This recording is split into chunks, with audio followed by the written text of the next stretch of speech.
Here is a 2024 Mazda 3S Carbon Edition hatchback in poly gray metallic over red interior. This is the sweet spot when you're looking for non-turbos. I'm Anthony from Hawkeye Rides, and to start off with, the front fascia. It's going to get the gloss black instead of the gray inserts. It's covering the whole front, integrating into your standard LED headlights and daytime runnings. The lower will get matte black, standard blind spot, and rear cross traffic alert. And this year, when you option the turbo, you get a larger screen instead of the standard 8.8 inch, which is going to be on all non-turbos.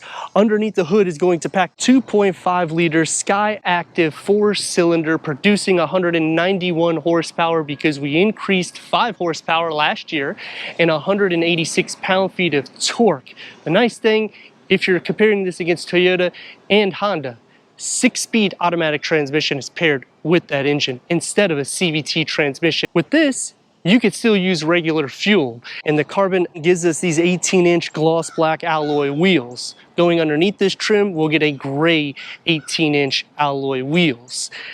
McPherson strut front suspension that is independent. The rear, they went to a torsion beam, replacing it from the multi-link that will be in the Honda and Toyota. But when you go into the Carbon Edition, another thing that they have done is they increased the brake size in the front. It's at 11.6 inches ventilated. The rear is going to be the standard 10.4 inches solid.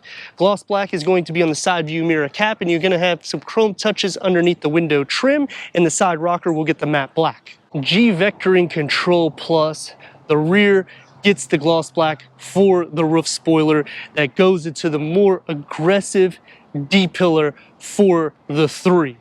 Standard LED combination tail lights, and the lower gets the gloss black with dual exhaust outlets. So it keeps that sportness for a hot hatch. It's going to be a little bit longer than the Toyota Corolla hatch. It's going to be shorter than the Honda Civic hatch, but it's also not going to look as grown up. It keeps the athletic proportion. My biggest problem with this is that they've replaced that multi-link rear suspension, put a torsion beam, because when you're at 107 inches for a wheelbase, it's going to have more of a fun drive because you're almost on the front wheels, and you need the dynamics to be on the rear so you can do a little bit more cornering to wrap around, similar to a Mini Cooper. Quick release going into 20.1 cubic feet. Underneath the floor, you get a spare tire with your jack. We have the privacy cover, which you remove right here. It's pretty simple. And you can split fold the rear bench in the back. If you're tall like me, just push the button, slide it forward at a 60-40 split. That's going to increase the cargo. I'm going to go into the back so you can see the depth. And it's more or less completely flat, just you will have to go back and adjust the seats because it's a hatch. We need to go inside, start this thing up so you can hear that exhaust note.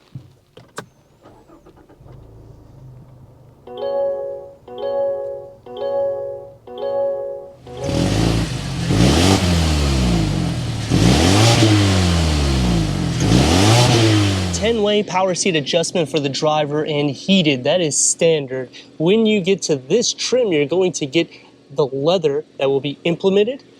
If you go underneath it, you'll get the leatherette. And if you want the premium leather that is perforated, you have to go to the turbo trim. In memory for the driver. Headroom and leg room. It is a wide hatchback. The center cluster does extend out a bit, but I like that it gives a more performance drive.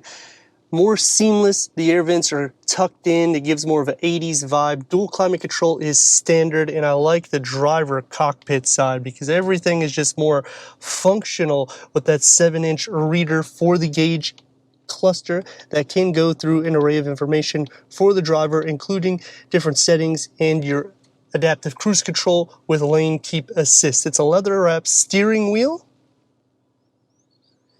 8.8 inch non-touch screen. You do have navigation as an option, wireless Apple CarPlay, wireless Android Auto because this is the Carbon Edition, AM FM streaming Bluetooth audio, and HD radio is also added.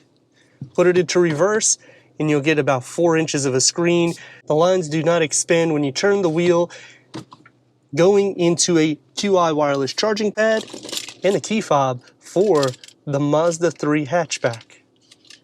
Push button start is also standard, leather around the shifter, and I like the leatherette that they put with the contrast stitching. And you have your sport mode, or you can turn it off for your normal use. The rotary knob for your infotainment screen, turn on and off the audio sound system, gloss black materials. It is going to be soft and it's large. This slides back, so you have the opening for the USB and the 12 volt. It also lifts up, so you have more storage space inside here. The door panels and the dash configure into each other, keeping a sporty design and more of a two-tier style. You'll have the leatherette trim inside with the chrome right between. One touch up and down for all the windows, which will not be the case for the Honda Civic. Soft to touch where it needs to be, a long storage pocket with about 2 beverage holders carved out, and a moon roof. For the back seat's headroom and leg room, this is with the seat in the position I'd be sitting. So if you're over 6 foot and you're 6 foot in the back, it's going to be tight. No storage behind the driver, only behind the passenger. No USB ports, no air vents. You get an armrest with cup holders, and the door is going to have the same effect as the front. It has soft materials pretty much everywhere where it needs, and a large storage pocket. Here is where the blind spot starts coming in, and then it just furthers all the way to the rear window. We're going to slide over to the center, or attempt to. The floor is not completely flat. The rails are pushed up enough though. You will be sharing feet space, butt space, and shoulder space because it is not that wide of a vehicle. And at 6'3", it's going to be hard to sit in the center. 2.5 liter 4-cylinder with 191 horsepower, 186 pound-feet of torque. The nice thing, 6-speed automatic transmission, no CVT, in which this is not the turbo, but look what you can do.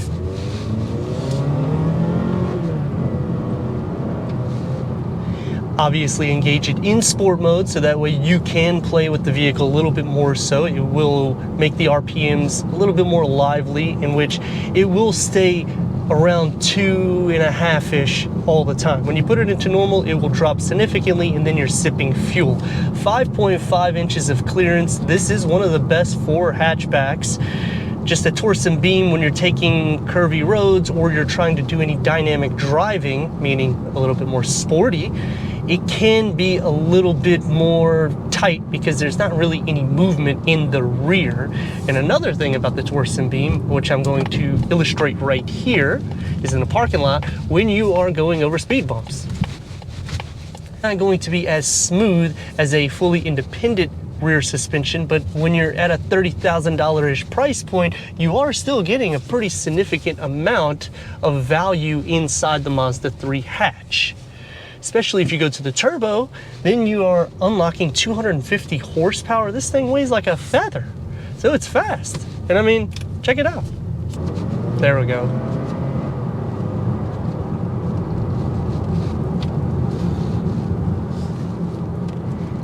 Sometimes you'll have a little bit of hesitation or play with the 6-speed automatic transmission. I have noticed that when you get up to higher speeds like the interstate, the road noise obviously will come in a little bit more so. There's not a lot of sound deadening inside the interior. Plus, it's lower to the ground, but it is smooth, and the seat cushioning is good.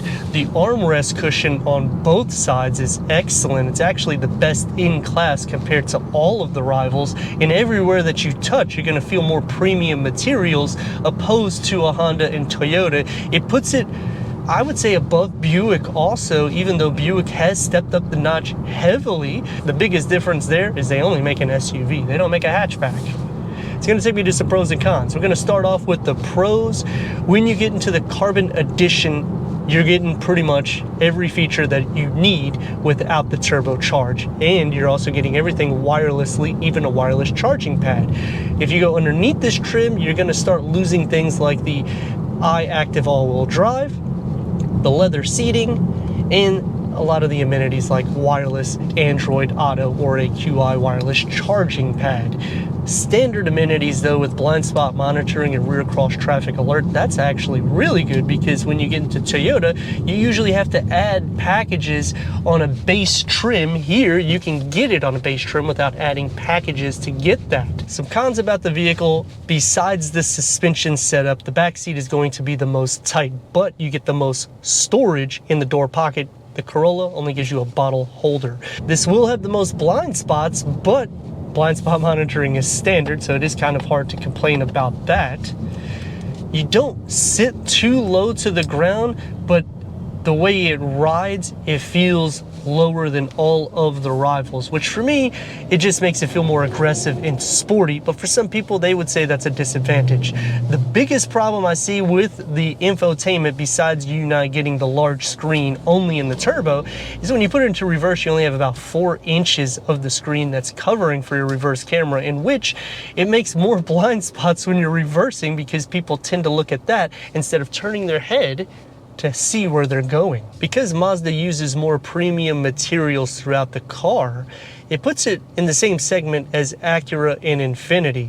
The only major difference is they don't have a vehicle that is comparable to this, so then you have to go to vehicles that are not as superior with the feel and touch of the interior. And the only other issue I can see or problem would be that it's non-touch screen for the infotainment, in which all variants are going to this route. Now, when you go into Acura, even though we're not really comparing it, you will be using a touchpad or Acura True touchpad, in which on Honda, it's a touch screen. It doesn't feel sluggish when you push the pedal. It's just going to hit higher RPMs because this is not the turbo trim. Optioning the turbo is the best variant because you get a huge blend of performance out of such a small vehicle that it makes it a little bit more fun to drive. This is more of a day in and day out, something that sips the fuel. But for around $5 grand more, I might consider it. Turn radius at more or less the stop point is gonna be actually about 1.5 lanes. It's pretty tight for the most part. And the windows are large, even though it looks more sleek outside, and you sit lower so the door panels are raised up, giving more of a sport performance drive. But let me know your thoughts in the comments. And if you're new to the channel, consider subscribing. Check out the next video, merchandise, website, and Instagram. Leave a comment and a like, and I'd like to thank Coast Mazda in Port Richey for giving us this 2024 Mazda 3 hatch for our car review.